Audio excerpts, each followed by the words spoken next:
Personality synchronization 100%. Good to be back. It's good to have you back, Echo. Echo is now playable again, guys. Oh, yes. Hey, and welcome to the channel. I'm Stalosa. All right, then. So it's time to talk about the Overwatch Hero Pools or Hero Bans drama once again, because the new bans are now here. But there seems to be a bit of a worrying trend, which appears to be developing, which isn't really very good for the game. So let's check this out. These are the current bans, and you guys will notice there are 2 characters there who have been banned before. Quite a few times before. I think 4 times before. Oh dear. They're banned again. So what is going on here?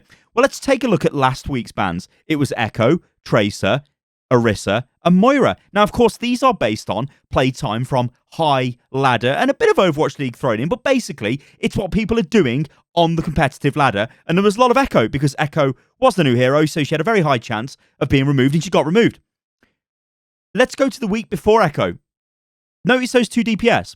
Widowmaker and McCree, they got removed.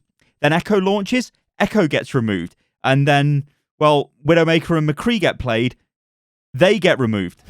You can see where I'm going with this, guys. It's pretty troubling. So Jeff did put a pretty comprehensive post out explaining why hero bans and hero pools are as they are. And he was pretty open and pretty frank with the design decisions they were making. Pretty much there was a lot of discussion talking about, hey, it's a design trade-off. You either do this or you do that. You can never please everyone. There is never a silver bullet. And that's totally fair. And it's great to see Jeff talking like that. However, we've got a problem here, right, ladies and gentlemen? We've got a big problem. So the first big problem is Overwatch League. Now, if any of you guys even watch Overwatch League anymore, I watch a bit of Overwatch League. It's pretty good. You'll see a lot of problematic heroes that maybe are not played all the time on ladder. So you see heroes like Mei in every single game. You don't see Mercy. So then why has Mercy been banned from Overwatch League?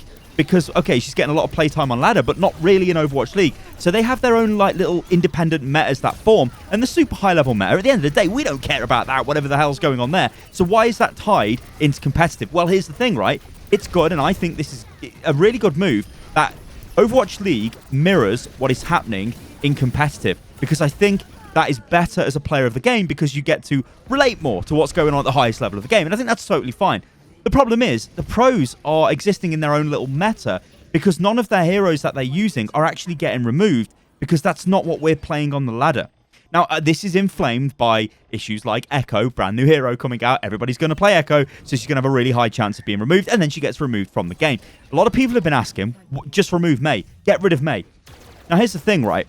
If we went to a system where it was pick and bans, and at the start of every game, you could pick and ban heroes, and this applies to Overwatch League a little bit, but let's forget about Overwatch League now. Let's just focus on us guys playing on ladder, playing in ranked.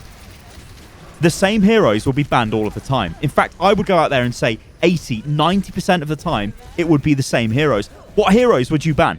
Well, you'd ban Mei. People had always banned Mei. You'd ban Doomfist as well. And maybe that speaks to the design of those heroes being extremely frustrating to play against. People are just going to remove them out of the game all of the time. Then that causes a problem of, hey, if you really like Mei, if you really like Doomfist, well, your hero's probably going to get banned. And also, it creates the problem of targeted bans to players if they've got their profile set to public, and you look at it and go, well, this guy seems to have 1 billion hours on Genji. Let's ban Genji. That's, of course, if you could see the profile before the game began. I mean, who knows? There's a whole host of changes they would have to make if they implemented that. The issue we're seeing, though, guys, is what I was kind of worried about, and it's this cycling of banned heroes. We're seeing Widow and McCree repeatedly banned together. Now, what does this mean? Well, you guys can see footage here. This is me playing Echo. Just before I recorded this video, jumped into competitive, blasted out a game of Echo. The enemy have only got Ashe, really, to counter me. They've got Torb, they can use Batiste. Now, I don't have a Mercy, so it's not like I'm super pocketed, but it's very difficult for them to deal with me, and this is going to be amplified across the ladder. Obviously, Pharah has a really good week as well.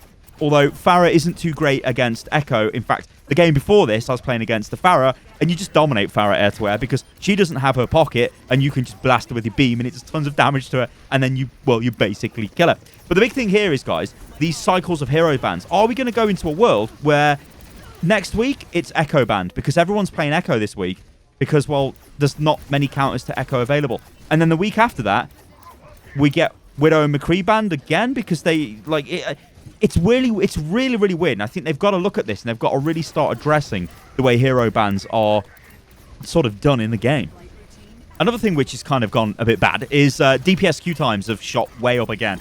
Now, this is pretty interesting. Last week, with Echo Ban, DPS queue times were not actually that bad. It was only taking me about 8-9 minutes to find a game, which is pretty good. Now it's gone back to finding games in like 13-14 minutes, which is slightly annoying. In fact, as soon as the hero roster, well, the hero pools that were banned came into effect today, I went into a game, or I tried to go into a game, and the queue time was over 10 minutes for DPS. I was like, oh no, what's happened to my under 8 minutes or under 6-7 minute queues, which I was getting before? Now, a lot of people were joking, going, well, yeah, everyone's off playing Valorant. It's like, no, I don't think they are. I think people went and played Valorant and realized how fun Overwatch is, so they come back and play Overwatch. I think that's what happens, ladies and gentlemen.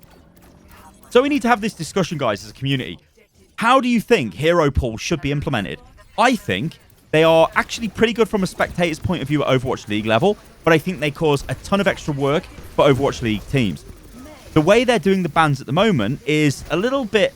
It's kind of okay and it's kind of not. It's okay in the sense of it's the same as Overwatch League, so we can kind of relate. The difference is the Overwatch League guys are not even using the heroes that are getting banned, because that's what the majority of the player base are using. So it shows there is a massive divide there in the meta. Now, does the pro meta matter? Not really.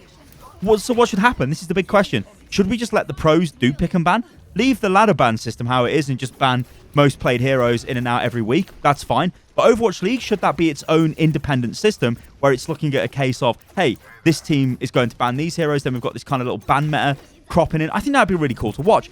What do you guys think about this? Let me know in the comments below. And do you even like the way bans are actually done for us in competitive? And are you enjoying Echo again? I'm really enjoying Echo, but I think it's just because people are not used to playing against her. You get a ton of value.